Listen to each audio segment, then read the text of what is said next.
Chaotically Nerdy is made by nerds for nerds.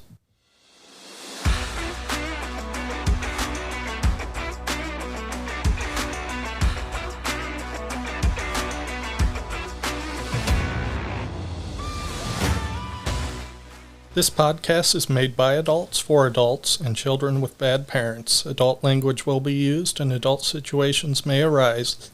Listener discretion is advised. Hello everybody, welcome to another episode of Chaotically Nerdy. On today's episode, I have with me Jarrett. And our other host, Ethan, is gone. He decided to play D&D instead of talk about D&D because he sucks. And so to replace him in our hearts and in person, we have brought in a guest with us. And today's guest is Sean. Sean, why don't you say hello? Good and tell evening. us a little bit about yourself. My name's Sean. I enjoy playing video games. I also play at the D&D table here at Sunday nights, the other host here. I like many types of role-play games, both online and in person. I often like to collect. I also resell collectibles as a career. About all I got. All right. Well, that's plenty. Where can they find your stuff at if anybody wants to look at it? My stuff can be found on Facebook. Just go to facebook.com/Wapapello-Pickers, and you'll find our store page. Good deal. Hopefully it'll get you somebody. At least one person. So on today's episode, we're going to talk about Rogue, which is funny because, Ethan's not here and he wouldn't be sneaky at shit anyway. Bastard. I'm mad at him for not being here. So, like always, we're not going to go over the table. We're going to talk about the features, and we're going to go over some of the subclasses, or in Rogue speak, I believe it's archetypes. So, to start us off with the Rogue features, we're going to go to me. All right, so as a Rogue, you get 1d8 for your hit points. You are proficient in light armor, simple weapons, hand crossbows, long swords, rapiers, short swords. You get thieves' tools, and your saving throws are dexterity, intelligence, and you get to choose 4 skills from acrobatics, athletics, deception, insight, intimidation, investigation, perception, performance, persuasion, sleight of hand, and stealth. Investigation is very important in that one because you should be checking for traps. That's how you check for traps. And depending on your DM, probably find loot afterwards. We're not going to talk about equipment. I think we've pretty well got away from that. So at first level, you get expertise. You get to choose 2 of those skill proficiencies that you picked. You also get some from your background, any other way that you get them. Yeah. So any of the skill proficiencies that you have, you can choose 2 of or 1 of those proficiencies and your proficiency with thieves' tools, and that your bonus is doubled for any ability check you make. At 6th level, you get to choose 2 more. Also at 1st level, you get sneak attack. Once per turn, you can deal an extra 1d6 damage to one creature you hit with an attack if you have advantage on the attack roll. The attack must use a finesse or ranged weapon. You don't need advantage on the attack roll if another enemy or target is within 5 feet of you, that enemy isn't incapacitated, and you don't have disadvantage on the attack roll, which is very important because if you're flanking, you pretty well always get it. Well, that's an optional rule. Is it? Yeah. That's bullshit. Yeah. It should be a permanent rule. So it's that sneak attack is very DM dependent and party dependent. If you don't have a way to consistently generate advantage, your DM can kind of screw you over out of sneak attack a bunch of times. And that makes the rogue very, very weak. Yeah. If you don't have sneak attack. The base class does come with several abilities that will assist in gaining that advantage, as well as there are several subclasses that make massive changes to sneak attack. And then that increases as you gain levels, and that's on the table. You guys can look at that. Essentially, it's 1 dice every 2 levels. Yeah. You also get Thieves' Cant, which I don't think has ever been used. I've seen it used a handful of times. Have you? It's about as rare as Druidic. Yeah. And it's basically just a secret language that only rogues know. At 2nd level, you get Cunning Action. So you can use your bonus action to take the dash, disengage, or hide action. At 3rd level, you choose your archetype. At 4th, 8th, 10th, 12th, 6th, and 19th, you get your ability score improvements. At 5th level, you get Uncanny Dodge. When an attacker that you can see hits you with an attack, you can use your reaction to have the attack's damage against you. And that's once per round. Round because it's your reaction. At 6th level, again, you get Expertise again. At 7th level, you get Evasion. You can nimbly dodge out of the way of certain area effects, such as Ancient Red Dragon's Fire. If you make a dex save and you fail it, you take half damage. If you pass it, you take no damage. Yeah. The bane of many DM's existence. Yep. It's really good. It's probably my favorite feature. Reliable Talent, you get at 11th level, and you've refined your chosen skills until they approach perfection. Whenever you make an ability check that lets you add your proficiency bonus, you can treat a d20 roll of 9 or lower as a 10, which means if you're proficient in it, you cannot roll below a 10. Yeah. Overrides natural ones. Yeah, which is really good. But does that affect? No, it wouldn't affect your initiative. I don't know why my brain was like it would. Technically, if you had some way to add your proficiency bonus To that, you would. like a Watcher's Paladin, way I'm reading it, that technically lets you treat a roll of 9 or lower as a 10, Okay. right? I mean, that's the way I'm reading it. Yeah. I mean, if you can add your proficiency bonus to it, There you go. that's interesting. So Blind Sense, you get at level 14. If you are able to hear, you are aware of the location of any hidden or invisible creature within 10 feet of you. At 15th level, you get Slippery Mind. You have acquired greater mental strength. You gain proficiency in wisdom and saving throws. Wisdom and saving throws. At 18th level, you get Elusive. You are so evasive that attackers rarely gain the upper hand against you. No attack roll has advantage against you while you are incapacitated. I did not know they got that. That's because no one. I mean, yeah, we never played at 18th level, but at 20th level, you have an uncanny knack for succeeding when you need to. If your attack misses a target within range, you can turn the miss into a hit. Alternatively, if you fail an ability check, you can treat the d20 roll as a 20. Once you use this feature, you can't use it again until you finish a short or long rest. That's good. I almost feel like I don't want to say you should get it more, but It's also the rogue's only ability with a cooldown or a recharge on rest. yeah. Yeah. They do get a lot of shit just for free. Yeah. But That's I think true, but important to note, Rogue is the only other class besides Fighter that gets the extra ASIs, or an extra ASI, outside the normal 5. They get one at 10. 10th, yeah.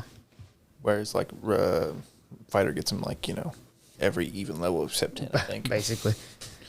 But yeah, I feel like that could be the Stroke of Luck would be okay with being like your proficiency bonus amount of times per long rest. Yeah, it might get changed eventually. Who knows? If it was short rest, I feel like that'd be a little much to have it with proficiency bonus because then you could just use it every fight. That essentially does just make it like, a better version of the luck feat Yeah. in some instances, where you can just be like, here's this lockpick check, here's a 20. That's true. I mean, that really, and plus then you add whatever you get on top of it. Probably a 17.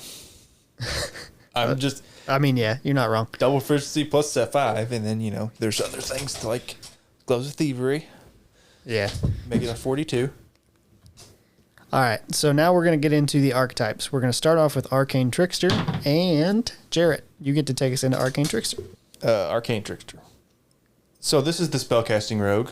If you like a little magic with your sneakiness, as most people do, this is the rogue for you. At 3rd level, you get spellcasting. Much like the Eldritch Knight, the spells you pick depend on their schools of magic at certain levels. You learn 3 cantrips, Mage Hand, and 2 other cantrips of your choice from the Wizard spell list. You learn another cantrip at 10th level.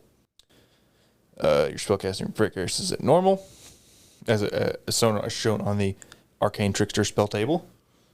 You learn 3 first level wizard spells of your choice, 2 of which must come from the enchantment or illusion spell schools on the wizard list.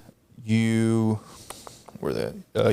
spells you learned 8th, 14th, and 20th level can come from any school of magic. All other spells you learn must come from enchantment and illusion. Mage Hand, Ledger Main. Starting at 3rd level, when you cast Mage Hand, you can make a spectral hand invisible. You can perform the following additional tasks with it. You can stow one object the hand is holding in a container worn or carried by another creature. You can retrieve an object in a container worn or carried by another creature. And you can use your thieves' tools to pick locks and disarm traps at range. Can perform one of these tasks without being noticed by a creature if you succeed on a sleight of hand check, contested by their perception check. In addition, you can use the bonus action granted by your cunning action to control the hand. So that's just like let you be sneaky at a distance, which doesn't really make a whole lot of sense, but magic. Yeah. Why not? At 9th level, you get Magical Ambush. If you're hidden from a creature when you cast a spell on it, the creature has disadvantage on any saving throw it makes against the spell that turn. So that's good for like your charms and your illusion magics that let you fool and beguile a target. Yeah, and be hidden. Yeah. Versatile Trickster. At 13th level, you gain the ability to distract targets with your Mage Hand. As a bonus action on your turn, you can designate a creature within 5 feet of the spectral hand created by the spell. Doing so gives you advantage on attack rolls against that creature until the end of the turn. And that's really good because then that helps with the sneak attack. Yeah, I mean, like we were talking about earlier. Yep. At 17th level, you get Spell Thief. You gain the ability to magically steal the knowledge of how to cast a spell from another spellcaster. Immediately after a creature casts a spell that targets you or includes you in its area of effect, you can use your reaction to force the creature to make a saving throw with its spellcasting ability modifier. The DC equals your spell save and DC. On a failed save, you negate the spell's effects against you and steal the knowledge of the spell if it is at least a 1st level spell and a level you can cast. For the next 8 hours, you know the spell and can cast it using one of your spell slots. The creature can't cast that spell until the 8 hours have passed. Once you use this feature, you can't use it again until you finish a long rest. So you literally can steal magic from people. Which is nice. But I feel like from a rogue standpoint, unless you're just really wanting to try and take a dip into magic, you're not going to take this.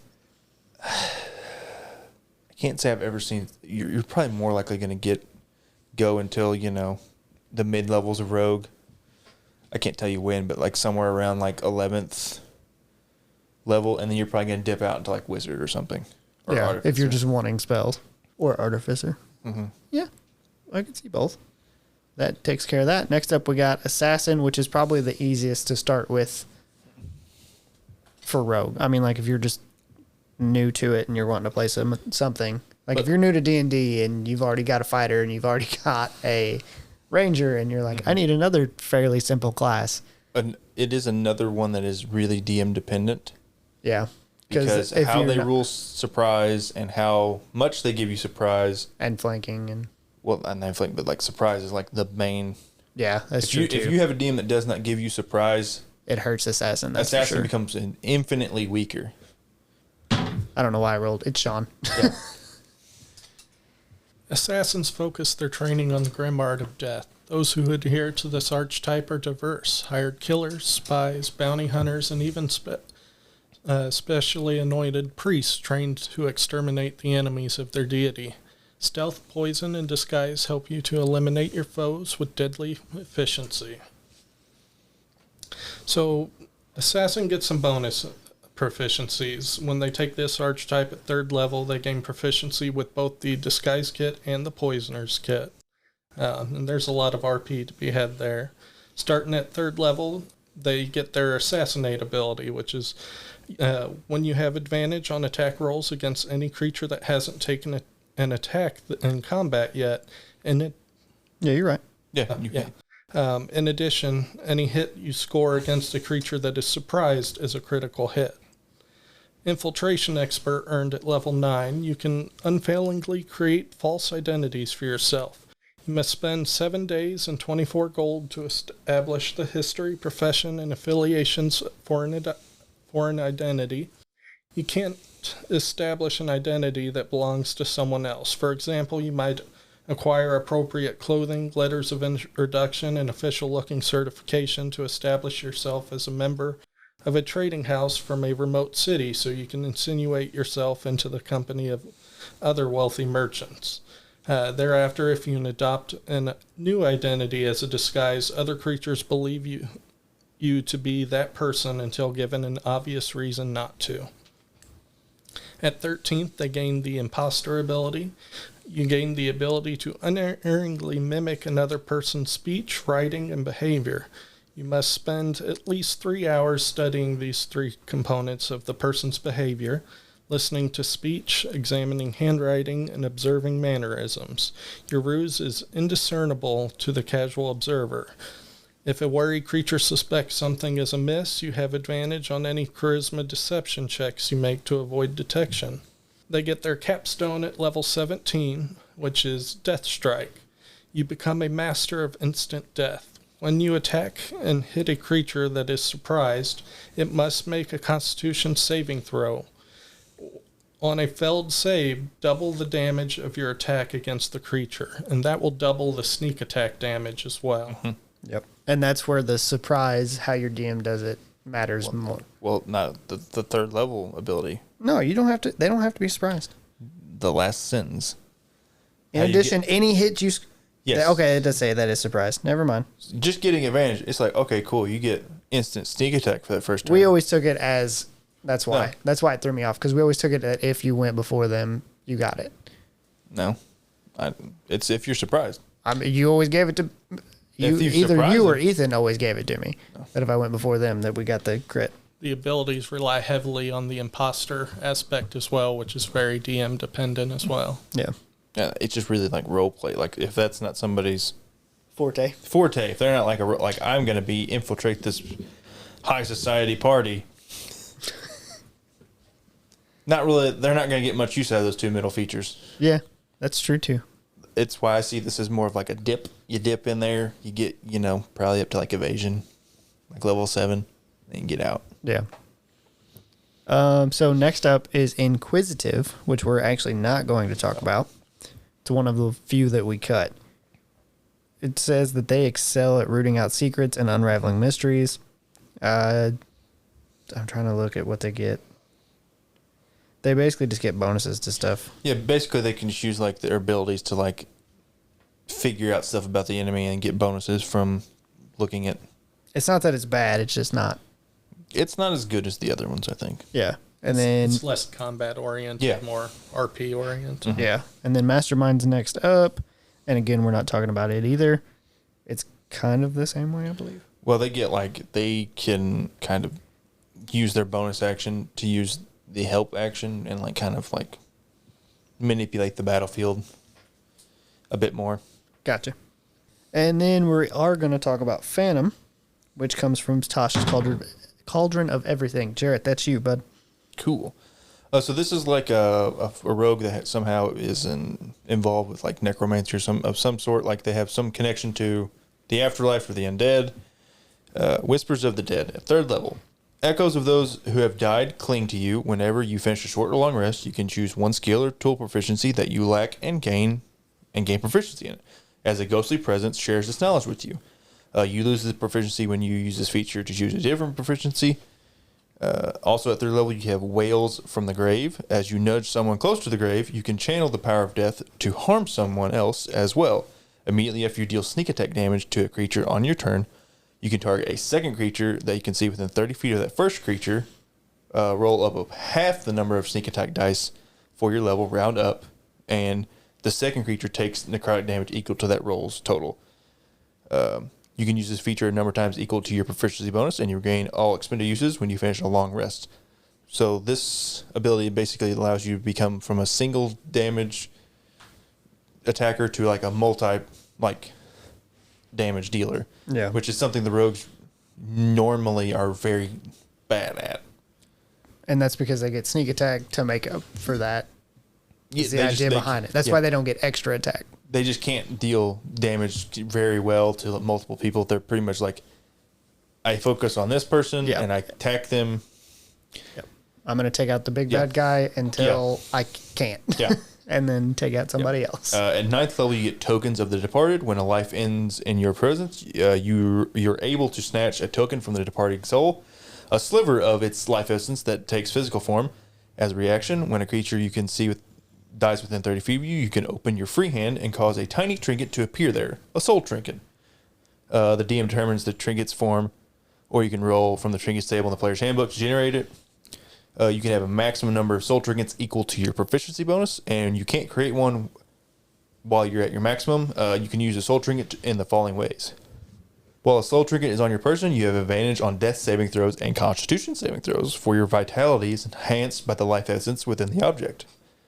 When you deal sneak attack damage on your turn, you can destroy one of your soul trinkets that's on your person and then immediately use the whales from the grave without expending a use of that feature. As an action, you can destroy one of your soul trinkets no matter where it's located. When you do so, you can ask the spirit associated with that trinket one question. The spirit appears to you and answers in a language it knew in its life.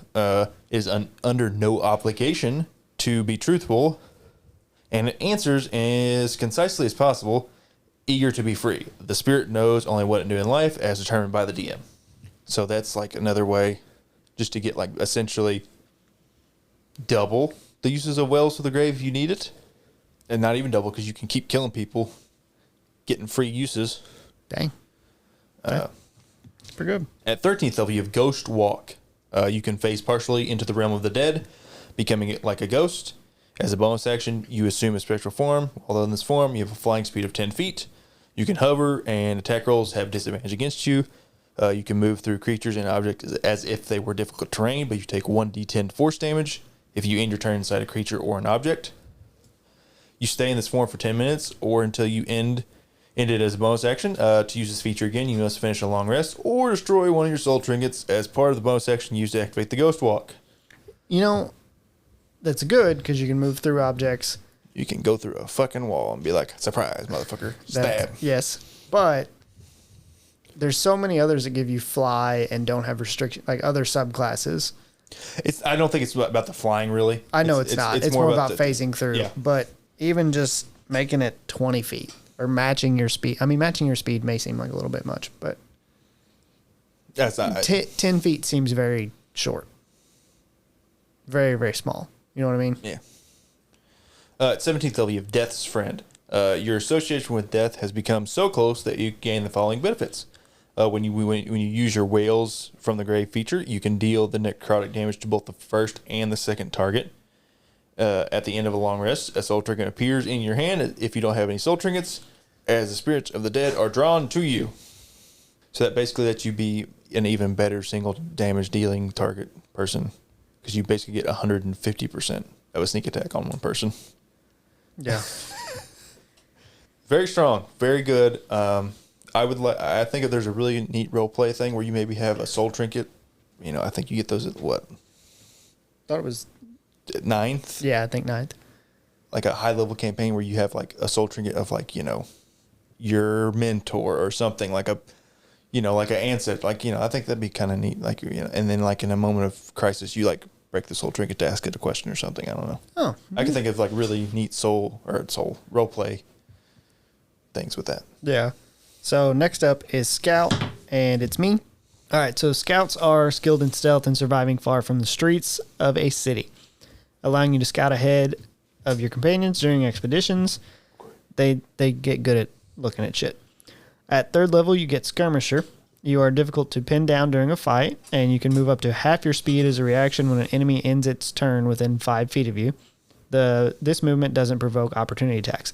So it helps you in the way of you don't have to use your bonus action to take the disengage. If you want or dash. Yeah. Well, you can use it to dash instead, and then or if you want to move, you can move up your 50 or half your movement. So yeah.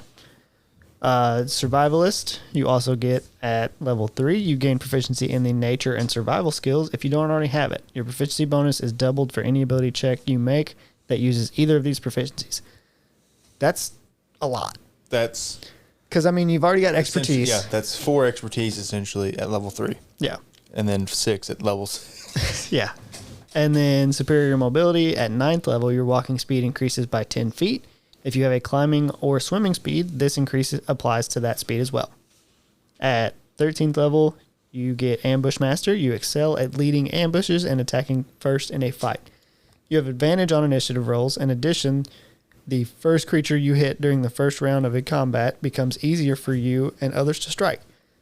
Attack rolls against that target have advantage until the start of your next turn. It's like a little free guiding bolt almost, but even like for everybody.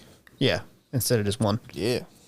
And then at 17th level, you get Sudden Strike. You can strike with deadly speed. If you take the attack action on your turn, you can make one additional attack as a bonus action. This attack can benefit from your sneak attack even if you've already used it this turn, but you can't use your sneak attack against the same target more than once in a turn.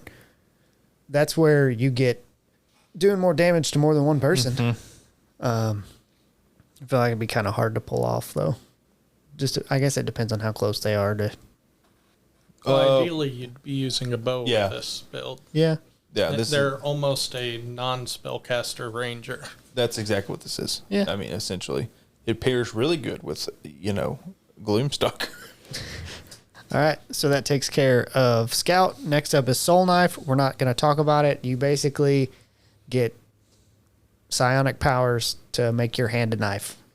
That's a very, very shortened version of Yeah, that. you have but psionic abilities like let you summon psychic knives, and you can they use it to augment that. It's it's like you want to play a Jedi, kind of play that. kind of. I mean, a little bit. There's better classes Yeah. to play for Jedi.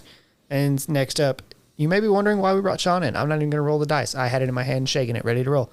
It's because of Swashbuckler. I've played, I think, 3 campaigns with you, maybe 4. And I think 2 of those, you had a Swashbuckler rogue in. Yeah, our online campaigns. Yeah. It is my favorite class in the game. Swashbucklers focus their training on the art of the blade, relying on speed, elegance, and charm in equal parts. While some warriors are brutes clad in heavy armor, your method of fighting looks almost like a performance. Duelists and pirates typically belong to this archetype. A swashbuckler excels in single combat and can fight with 2 weapons while safely darting away from an opponent. Swashbucklers are your corsairs, your musketeers, that sort of character. At 3rd level, they learn fancy footwork. They learn how to land a strike and then slip away without reprisal. During your turn, if you make a melee attack against a creature, that creature can't make opportunity attacks against you for the rest of your turn. That allows you to use your bonus action to make an offhand attack instead of disengaging with cunning action. Mm-hmm. At 3rd level, they also gain rakish audacity. Your confidence propels you into battle. You can give yourself a bonus to your initiative equal to your charisma modifier. That can give rogues some crazy initiative.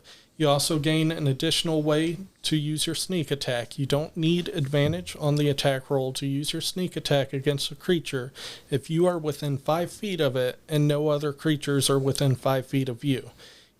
And you don't have disadvantage on the attack roll. All the other rules for sneak attack still applies. This makes swashbucklers kind of a 1v1 brawler almost in melee. At 9th level, they earn Panache. Your charm becomes extraordinarily beguiling. As an action, you can make a charisma check contested by a creature's wisdom check. The creature must be able to hear you, and the 2 of you must share a language. If you succeed on the check, the creature is hostile to you. It has disadvantage on attack rolls against other creatures other than you, and can't make opportunity attacks against creatures other than you. This effect lasts for 1 minute, which is 10 rounds, until one of your companions attacks the target or affects it with a spell, or until you and the target are more than 60 feet apart. If you succeed on the check and the creature isn't hostile to you, it is charmed by you for 1 minute.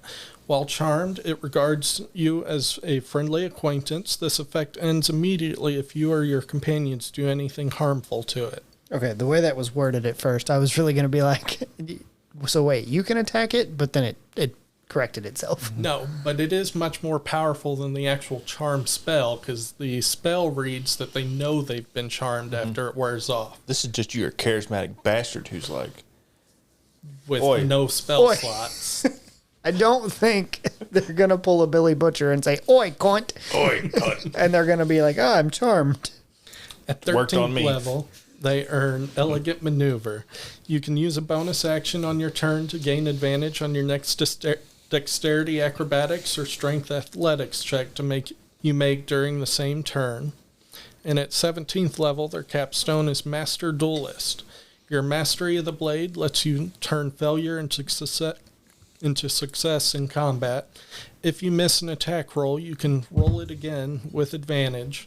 Once you do so, you can't use this feature again until you finish a short or long rest. It's a good class. It's really fucking good. I'm going to be honest, never paid that much attention to it, but it's really good. It's probably the best at generating its own advantage, or not advantage, but its own sneak attack. I should say. Yes, you will Consistent have sneak attack way more often than not Yeah. with Swashbuckler, and it as turns long- the class into Yeah, a as long as you brawler. don't have like a dickhead teammate who's like, "Oh, you're attacking him. Let me come over there and help you, bud." Like, no, Well, even then, it falls back to regular sneak attack, does. where If you you have get- an ally within yeah. 5 feet. If you get flanking, which you should. I mean, I'm not going to lie about it. You should. It's something you should get. So next up is Thief. We're not going to talk about it. They're good at stealing shit. it's literally thief. It's the name. The if you- only good thing they get, or interesting thing they get, is they can ignore restrictions on magic items. So if a dwarf only item or a paladin only item, Which is weird to get. it's a really odd thing, but it does lead to some shenanigans where you can be a rogue and have a holy avenger. Their fast hands can be powerful Yeah. too. Let's use most of the adventuring items as a bonus action. It is as basic a rogue as you're gonna get, though. Yeah. All right. So that wraps up all of that. Sean, why don't you tell us about your rogue swashbuckler? Well, my last one I played was Captain Raven Blackwood. He was a drow pirate in one of the custom worlds we played in. He preferred to talk his way out of situations than fight. It was a very different rogue, never stealthed, but would be up front, use lots of sleight of hand right in front of everybody. But he talked himself into his own fortress. He got his own pirate gang full of goblins.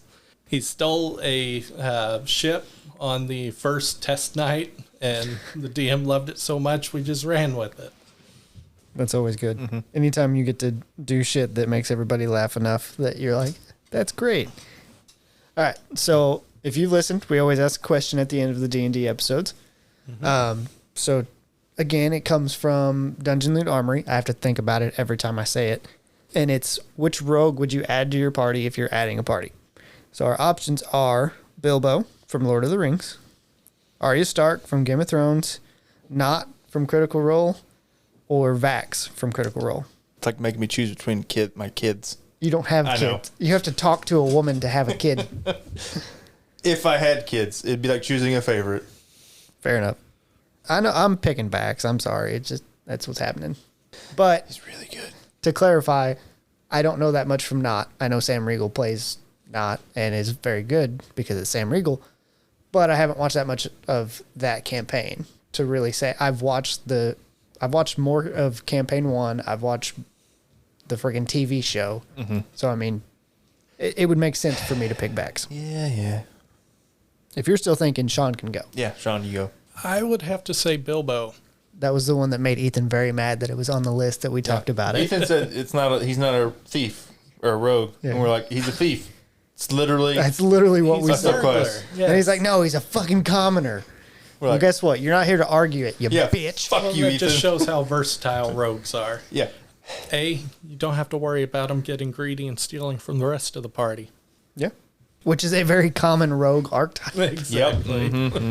really annoying common rogue archetype that annoys me. I'm gonna pick Not. Really? Yeah, Okay. I love Vex, but Not's just so fucking good. Is that more because of Not, or is that more because of Sam Riegel? It's the same thing. I don't know that it is. All right. So that wraps up the rogue episode. We cranked through that. Yeah, we did. That's a shorter episode. Yeah, we're apparently getting faster at this. It's no longer taking us hours. We probably could have talked about more classes. Fuck it. Yeah, fuck it. So, again, if you want to find and listen, talk to us. God, I think I just had a stroke. It was Jamie's fault.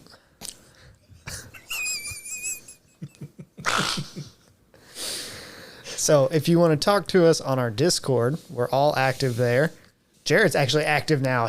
We had made him change his name. He's no longer the Watcher. I don't know if you'd seen that today or not. No, I haven't looked yet today. Yeah, we made him change his name since he talks now. Don't say they. It was you. It was me. You bullied me into it. I bullied you into talking too. I feel like. I was just bored at work. So if you want to find our Discord and you want to find links to our Facebook page, you can go to anchor.fm/chaotically nerdy. And we hope you stick around and listen to us again. We appreciate you.